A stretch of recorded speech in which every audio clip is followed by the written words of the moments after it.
and he's also running the podcast Play Bold. And he's going to be talking to us about how you play bold. Magnus, thank you for being with us today. And thank you for sharing this incredible wisdom that you have and practical experiences. Thank you, Jose. What an introduction. Great to be with all of you and play ball together. So we are going to run through 45 minutes together, and we have 10 minutes at the end for a Q&A. I would like to start with the slides with where I share about storytelling. That's a good way of starting up today's lecture. So if I can have up the slides there, thank you. There are only 2 stories in the world, I am told, by a good friend in Hollywood. He's a Hollywood screenwriter. He told me this on an airplane between New York and Singapore. I lived many years in New York, and I was commuting back and forth to Singapore when you still could commute. We shared so much time together, and he said once to me, Magnus, there are only 2 stories in the world. And what the heck, I thought. And it is either a person goes on a journey or a stranger comes to town. A person goes on a journey means you explore. You create your own destiny. A stranger comes to town, that basically means that you're the victim. You're not in control. So there are only 2 stories in the world. Either the virus happened to you or you happened to the virus. I lived in New York when it struck. And I know that most on this call is based in North America. And it has been pretty bad, and it's getting back a little bit and accelerating from there. So it was interesting to see how everybody reacted.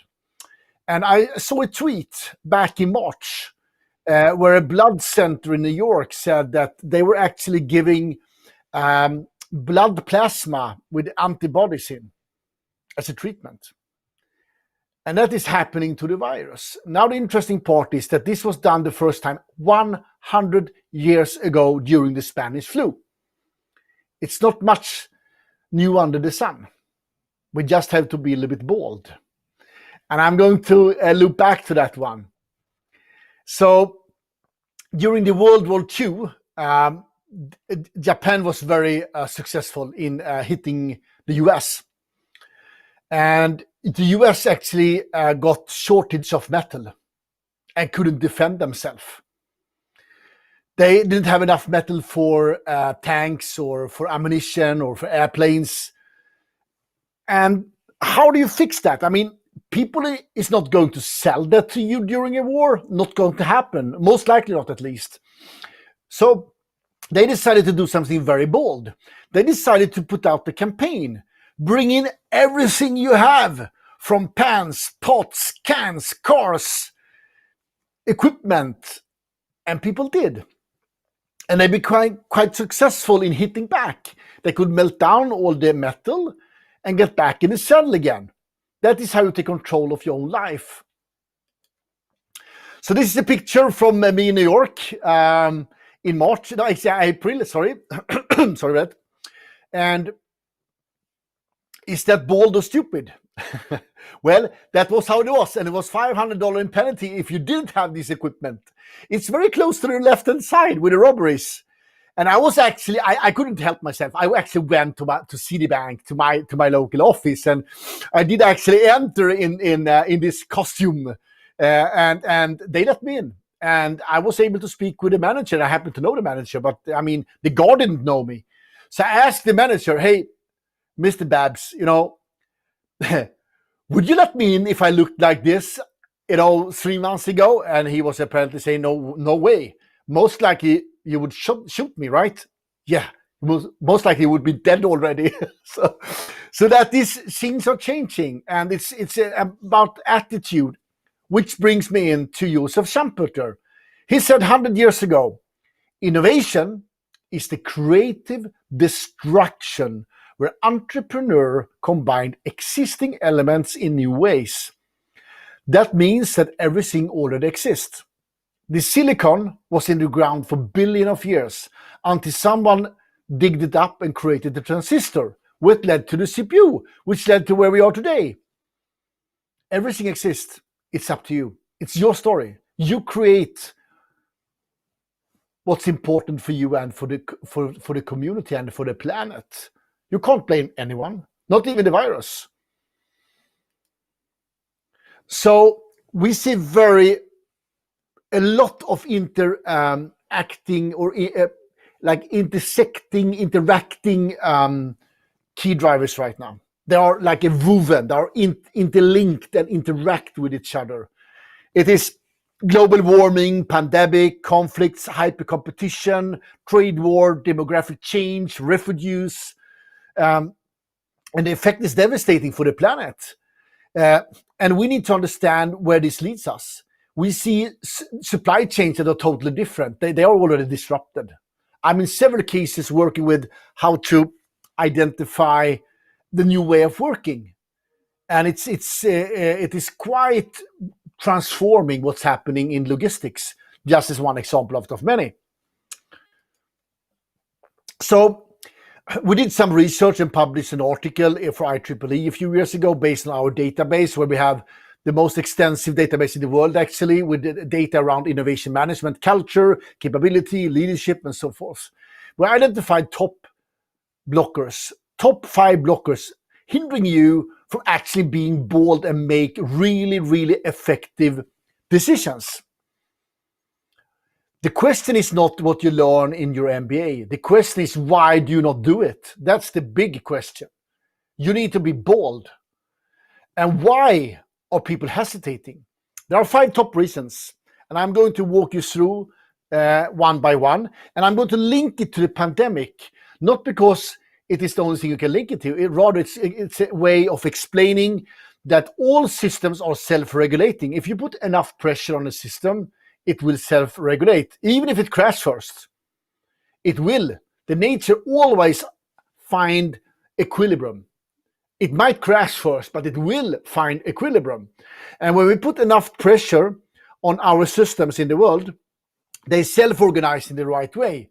But it doesn't have to be like that. You can actually do this in your own company, in your own family, among your friends, in your country, in your region, in your city.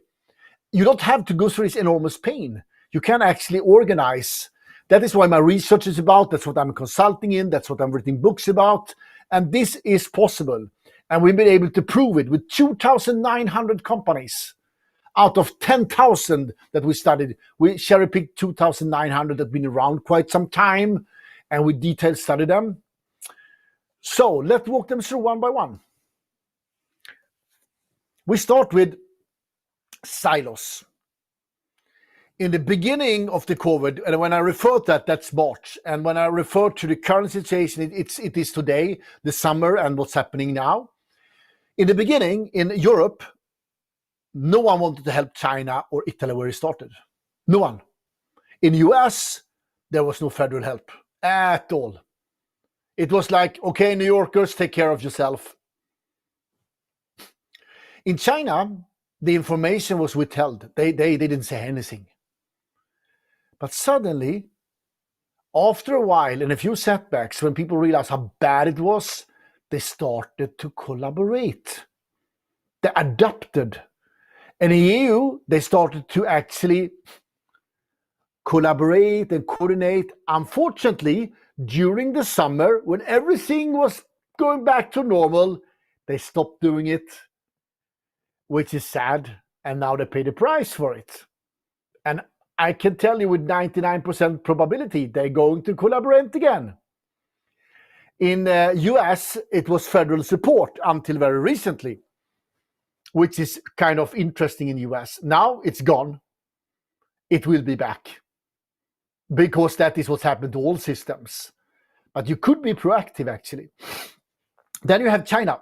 In China, they started to inform the world. They actually opened up and collaborated, and they were actually becoming a role model. Then when everything go back to normal, they did like close themselves a little bit again, but now my guess is they're going to open up again and going to be the role model.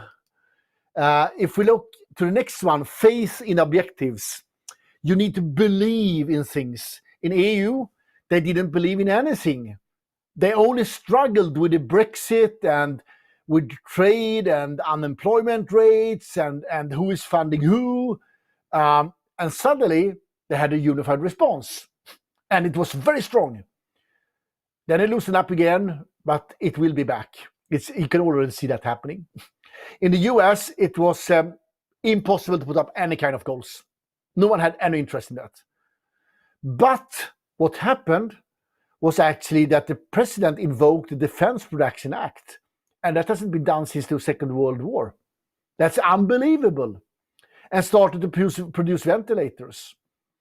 Now, so the reaction was that could be foreseen, and it will happen again. You have to actually put up tangible goals to handle the situation. You can have goals about vaccine, but that's not sufficient. You need to have more goals. However, a small comment. Even if the president were invoking this act and forced General Electric to produce ventilators, they didn't have the capacity to do it. And I was in New York. We were really scared. And I'm quite sure I have many New Yorkers here and people from the West Coast it was bad. And I mean, now it's bad in other parts. And in the early days, we had too few ventilators, and there was no ventilators. It was not possible to create them. So Elon Musk did. It's a little bit unclear how many he actually produced, but they were able to produce them in the speed of light because General Electric wasn't really ready. They are not ready to act on disruption as many large corporations. So China, they had the brutal lockdown in the beginning because they didn't know how to cope with it at all. It was devastating for many people. They blocked the doors to people's home and stuff like that. And then they opened up step by step and in a very controlled way. And now they have almost no infections. Then the higher purpose, that is a third thing that is hindering you if you don't have that, or helping you to change and cope with radical innovation and transformation. So in EU, there was no higher purpose. People forgot why it existed. It was to prohibit war. People forgot that. Everything was good for 40 years. So they were struggling instead with Brexit and stuff like that. And suddenly, people started to talk to why do actually EU exist? In the US, there was no support to the society. It was no higher purpose with the nation. Suddenly, actually, there was an increased systematic response, and especially focusing on mitigating the consequences, much better than Europe. Europe hasn't handled this especially well compared with the US when we talk about actually bringing money out to the people. And then China, they just wanted to preserve the ruling elite, and suddenly they become the world role model. It's amazing to see how they linked everything to a higher purpose. Fear of failure is the fourth blocker. If you fear of fail, you will not succeed. And in EU, we were so scared of using non-certified protection, so we didn't use it at all, which is a joke. Why should you not use it? If you are actually risking to die, you should, of course, use what you have. And suddenly, we accepted it. But now it's back again. In US, no one was willing to restrict social interaction whatsoever. And bulk purchase was, if you buy, 10,000 masks and sell them, good for you. But suddenly, actually, there were forced restrictions and a lot of companies prohibited bulk purchases. And they stepped up. And then in China, they denied everything in the beginning. And then they started to test and open up step by step and to control. Uncertainty is also a blocker for any kind of transformation because you don't know, and you don't know what you don't know. And in EU, it was bad forecasting, divergent strategies. You have so many strategies. And suddenly, we started to test and build the case and learn, just like you do in any kind of innovation process or transformation process. Experiment, put up an hypothesis, validate, react, learn, then bring it to the market. and iterate until you understand, and it's a non-linear process. You can't foresee it from the beginning. It is impossible, actually. It's ridiculous to try to do that. And in the US, we didn't have any goal for testing, and suddenly it was at least a discussion about it. In China, lack of knowledge, they couldn't do much. And then they were very sophisticated in putting up goals. So the situation right now is that if we look at death per million people, which is the best way of measuring things, actually, because that is, if you really have an issue, that's the fatal part of COVID, is when someone is gone, and which is terrible. And it's terrible to see. And in a lot of parts of the world, it's too many people die. In the US, it is quite many. So there was a peak in April, and we learned quite much, but it's way too many. If you compare with South Korea or Singapore, well, they don't have any deaths, basically. People talk about Australia and a lot of other countries, but if you really, really look into data and you compare and contrast big cities that are possible to compare, not big lands like Sweden with, I don't even have a neighbor. So if you really try to compare crowded cities and where you really have a situation that is hard to control, this is comparable. And why? I'm going to tell you why. We studied this very carefully in our data. So, South Korea and Singapore, compared with the US, has a very high aspiration of radical innovation. They are used to disruption, they are used to disrupt, they are used to adapt, improvise, and overcome. In average, US is not. And we can talk about Europe too, but right now I compare two extremes here, okay? There are exceptions in US. US is maybe the greatest country in the world. But in average, oh no. Large corporation? No. That's the data. So we need to understand that we need to increase our ambitions here. And if we look, that's on the left-hand side, that's the ambition, okay? On the right-hand side, you can see the capabilities that are correlated to radical innovation. We did a correlation analysis to see out of 66 scientifically vetted capabilities, which one of those to have a strong correlation to handling radical innovation. And as you can see, South Korea and Singapore outperformed the US in those capabilities. And this is an average of all kind of industries and all kind of organizations across the board. So as a nation, US need to step up with both ambitions and building the capabilities. You can't just say, no, this quarter we have to focus on that, or no, we have too much to do, or I don't want to take the risk, I don't want to get fired, I don't believe that, and so forth. We need to understand to have a higher purpose, put up goals and break them down, to work across the board, to open up much more, to handle uncertainty and to believe and to accept failure. That's actually one step closer to success. So if you put enough pressure to any kind of system, it will self-regulate, and it will create that self-regulation through distraction, just like somebody said 100 years ago. It doesn't have to be like that. Instead, you can leapfrog to the next S-curve. Everything in life is S-curves. You grow, you mature, you fade away, and you decline, and you're gone. Civilizations like US, we will be gone. I don't know if it's 1 year or 10,000 years, but we will be gone.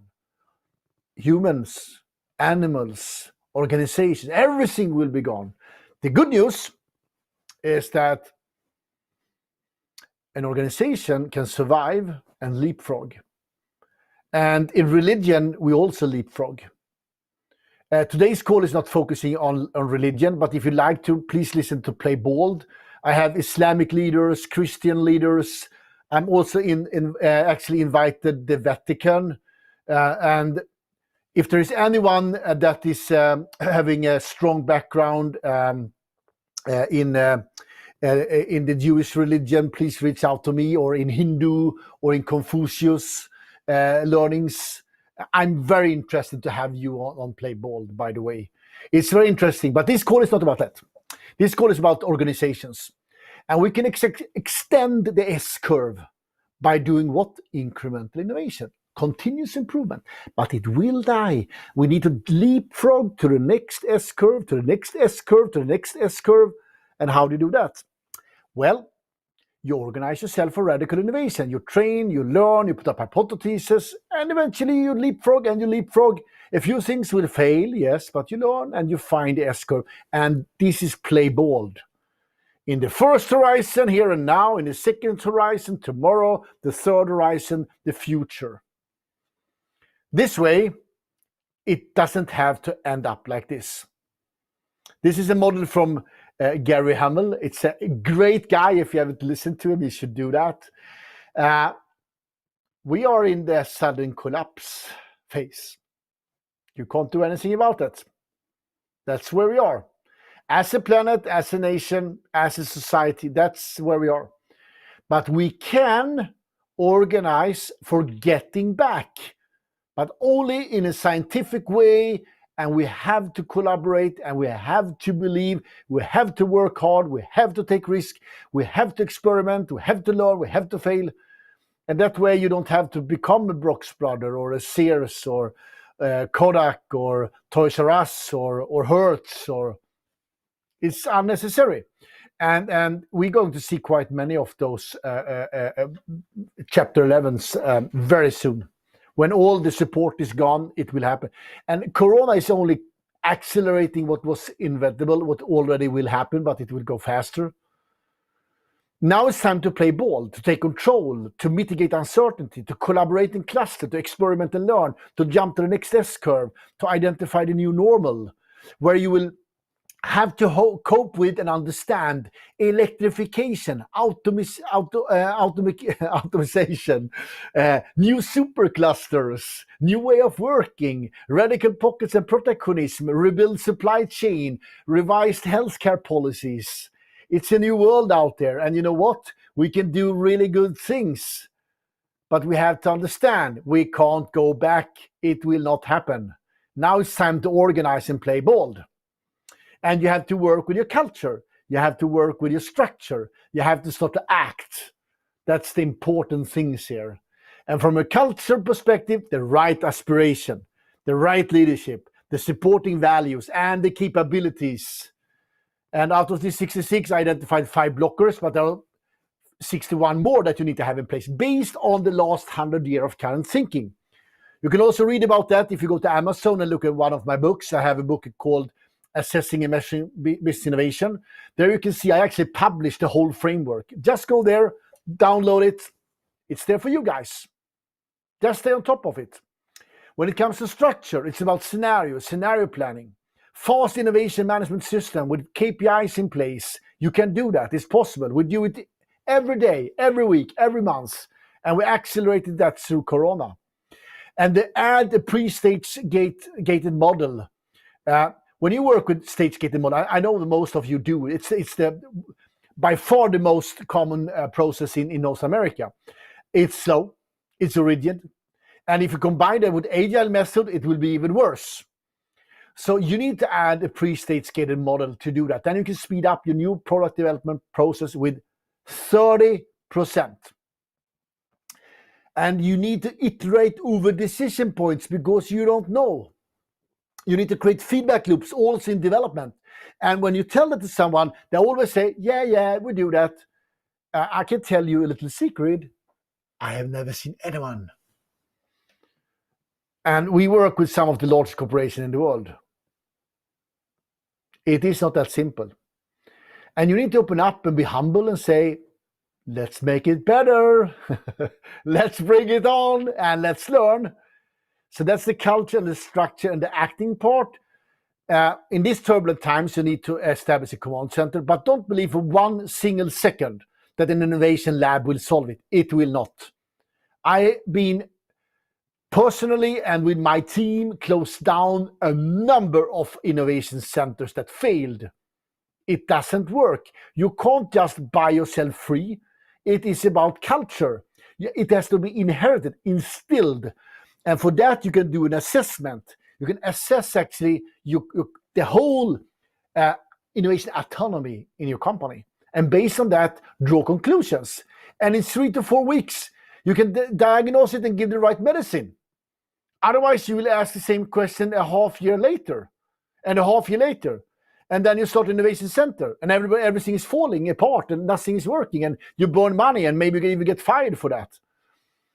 So you need to actually to quantify predictions into probability and degree of uncertainty. You need to have someone taking control and leading the work and instilling innovation structuring and culture. And you need to test and learn and work with the hypotheses. And most important of it all, you need to act as an anthropologist. You need to observe, or an ethnograph if you want to.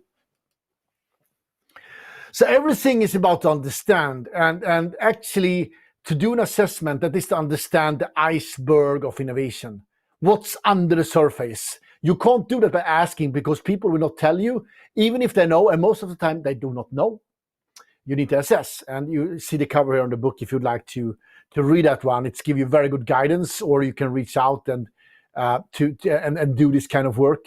The whole idea, and this is also why it is Play Bold, is to bring your organization from unconscious incompetent, which is a very nice stage, by the way. It's fantastic. You're so happy until a schmuck like me knock on the door and you become conscious incompetent, which is very annoying.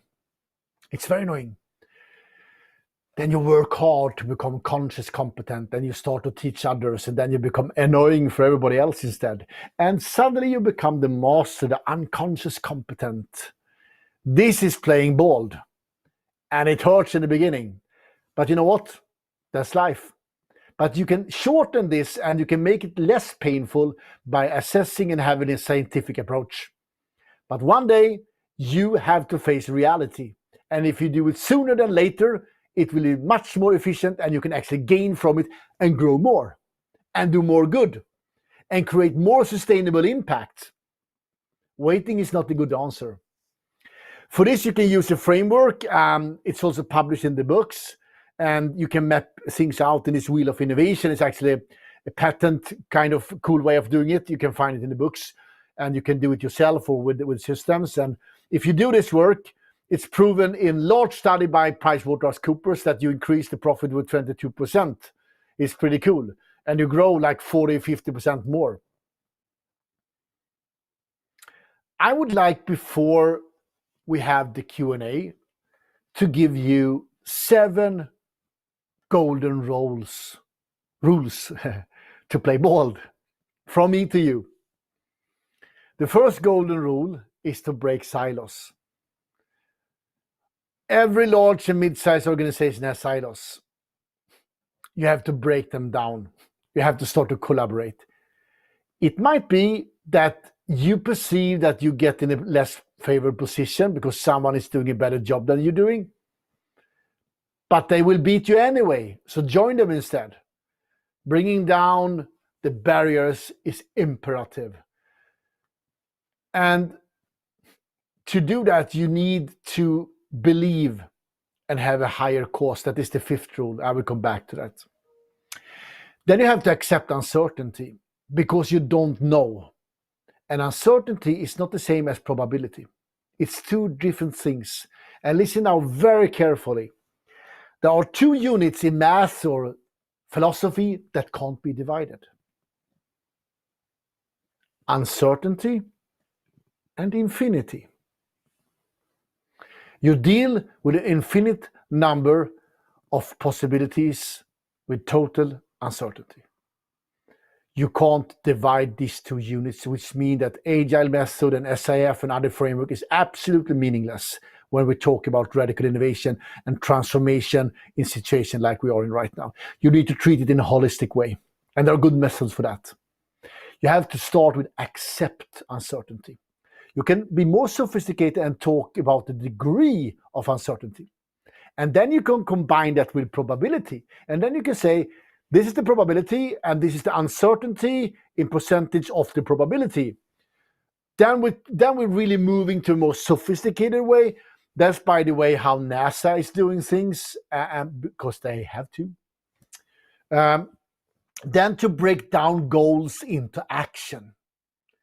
It's not sufficient to be the bold leader and just say, let's bring it on.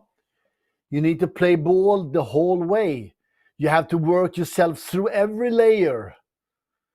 And if you look at Apple, for instance, there was a very good HBR article recently that said every leader at Apple has to work 3 levels down. I don't know that because I didn't work with them. But I know that's the case in many of our clients where they really have good leadership. You work yourself down several layers.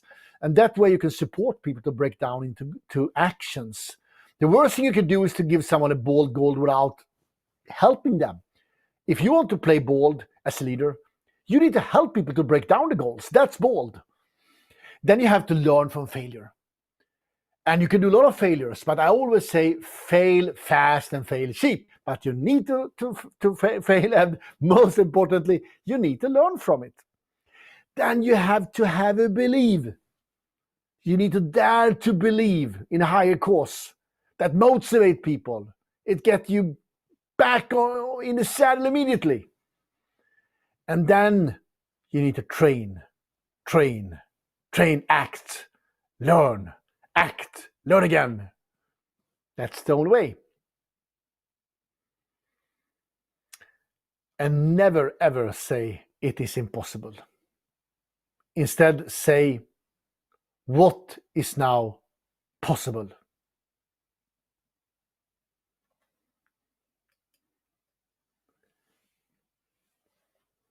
Thank you. Fantastic coverage, Magnus. Well done.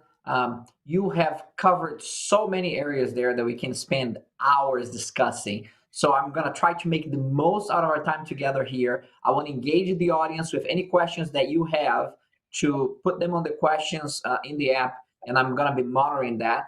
I'm going to start with the what you end up with here. You start by talking about the blockers for organizational growth and innovation, and then you develop the foundation around those blockers and what they look like in a context like what we have today with the pandemic.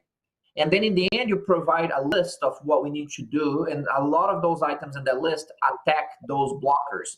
So I want to ask a question about the blockers: fear of failure, silos, dealing with ambiguity. I'm using my memory here. Unclear purpose and lack of faith in objectives. I think that's what I got, roughly. They're all very important items. I'm curious, on your practical experience, what do you find to be the most pervasive blockers, the ones that are most difficult to overcome, and that you find it practically that those are the things that you spend the most time on? That's a good question. I mean, all 5 is really top blockers. But if I should pick a few from a North American context, because it's actually different a little bit between where you are in the world. But from a North American point of view, I would definitely say fear of failure. People are very afraid of getting fired, so they don't really go out of the comfort zone. And if they do, they're entrepreneurs. But in large corporation, we efficiently kill them by we don't give them any option. Then we don't give them any possibilities. And the way to tackle that, unfortunately, there is only one way to tackle that, and that is to start on the top. But I have worked with a few large organizations where the leader is saying it's okay to fail, but the level 3 is blocking it, not necessarily level 2. And I think that the roots here is how you recruit leaders. You need to understand that you need to recruit leaders that could be your own leader. People are very afraid of recruiting someone that is more capable of leading than yourself, but that's exactly what you should be doing. You should always think about, how can I recruit someone that could be my leader? If you do that, they will follow. And if the CEO says that it's okay to fail, everybody will accept that. But if you have political creatures that might not be even less competent and less trained, with doubtable attitudes, they will block it. And I see this on level 3, it's very often blocked. And I don't want to offend anyone on this call, but statistically it is blocked there. That's my experience. The second one that is very tricky is uncertainty. Why? Because if you have external fundings, or you listed even worse, people will ask for an ROI. But how do you do an ROI on an iPhone 1? How do you do it on a Tesla? It's ridiculous. You can't do that. You have to accept uncertainty. What you can do is you can do much more, much faster, and learn, and then you can produce a business case. But I say in North America, this is the two main blockers. You want to see the cash on the table before there is a table. And you don't want to get fired. And it's interesting. Being a Swede, lived in New York for many years and worked all over the US, I can tell there is not one single country in the world where it's easier to get a job than in the US. There is always a job for you. So you should not be afraid at all, actually. There are much worse places on the planet, like Japan. If you get fired in Japan, people take their life instead. So I think the US is a tremendous opportunity here. Very good, very good. Christina Coyne has a question here that I think has ranked high, and I want to pass it on to you. She's asking, how do you feel about having a separate team spearheading innovation versus having the organization's existing business owners innovating as an expectation of their role? So what are your thoughts on separate innovation teams versus innovation is what we do? How do you blend those two levels? There are three principles. The first principle is that you have an integrated way of working, which means everybody's working with innovation. The second approach is that you decentralize. You have like small units. And the third approach is that you centralize and you have a special purpose vehicle. They have pros and cons, and it depends on the situation that you're in and the where you are in the S-curve in the industry. Generally speaking, I have not good experience of having separate teams because they normally don't solve the real challenges. Saying that, you might need to have separate resources that could support the innovation work. But if you make that as something separate, most likely you will fail. And I met so many innovation labs that did fail. But instead, if you create what I call innovation task force, and you identify strategic initiatives within the company, and then you can support the strategic initiatives instead. That's a much better avenue, much more efficient. Saying that, there are exceptions, always exceptions. But generally speaking, create a task force linked to strategic initiatives with a clear sponsor, and create resources, method, and tools for supporting the organization. But don't. And also, I slice up innovation in first, second, and third horizon. First horizon is everybody's work. That's improvements. Third horizon is around the corner. It's a few working with that. And in the middle, you have the piloting and prototyping and testing, which is actually done by more people, and especially one close to the markets. Terrific. Magnus, one of the items that that you have highlighted in some of your work in your books, certainly in your practical application of innovation acceleration, is the concept of the amplifier in the organization. Finding those individuals who amplify really whatever initiative you have, but in this context of innovation, if you have an innovation, drive, if you will, you want to find those amplifiers because they accelerate that process. The question is, how do you go about finding those amplifiers and who those amplifiers are in your organization? Okay, great question. So we dealt with everything from a few of the, actually, I would say that I'm not allowed to say that, so I can't say that. But we have a few of the largest organizations in the world on our client list. So everything from that to like a couple of thousand people. But one thing in common is that no one knows the organization well enough, exactly what you point at. So we do an internet-based assessment. We call it 360 at every level, internally and externally. That could be done in 2 weeks. And we assessed up to 100,000 people. not a problem. And you can of course use with samples and stuff like that too if you want to. And then you can identify teams that are excelling in some way. We call that amplifiers. We can identify common blockers that we can address. And if you're really lucky and you find a common blocker, you might actually find some amplifiers internally that you can point at to say, hey, look at that. We need to learn from them. And that way is so much easier to run a transformation. If you come from outside and say this is how you should do it, the organization will react like it will always react to you in a biological way. They don't want you there. So instead, you should work from inside and identify these teams doing a good job. So that's what we do, and we call it amplifiers.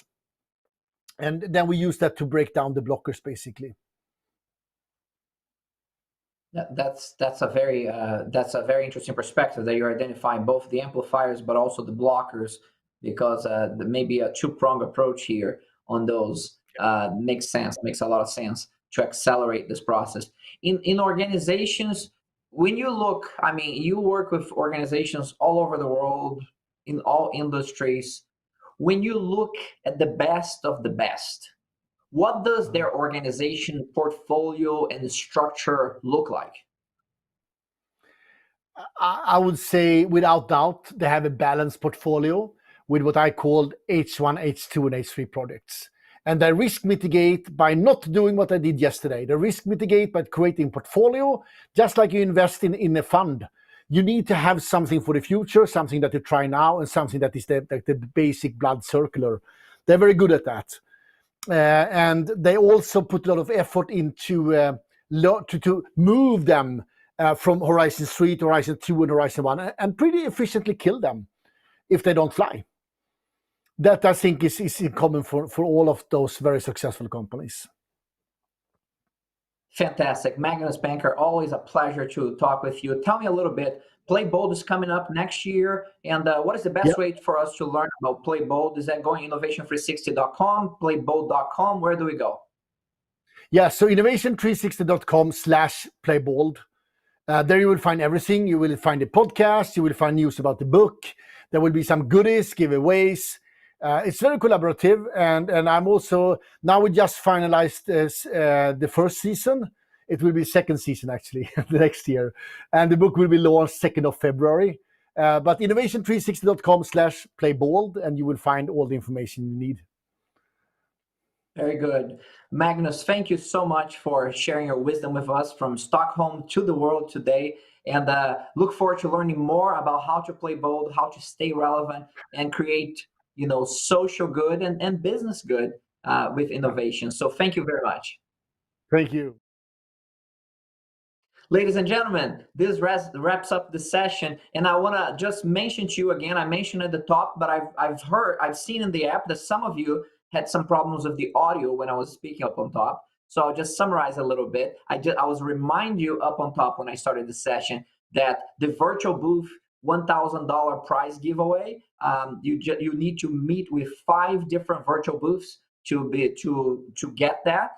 And also, the virtual booths have many other prizes and giveaways going on as well. So make sure to check them out. Make sure to connect with each other. Make sure to find those leaders and professionals who you think are have a common purpose. Have interest alignment with what you do. All of their bios are online. We have over 2,000 registered participants, and many more. They're still joining us. So it's a wealth of knowledge and access to business transformation, operational excellence leaders. Our next session will be a keynote panel here at the main stage. As you know, there are sessions going on all around us right now. But at 1:30 p.m. Eastern time, we're going to have a keynote panel on robotics process automation and intelligent automation, and the impact of COVID-19 and what the future holds. So this is not only for our work, but also for our lives. And there's some really awesome technology and business thought leaders who are going to be in that panel with us. I look forward to seeing you there at 1:30 p.m. Eastern time. Thank you.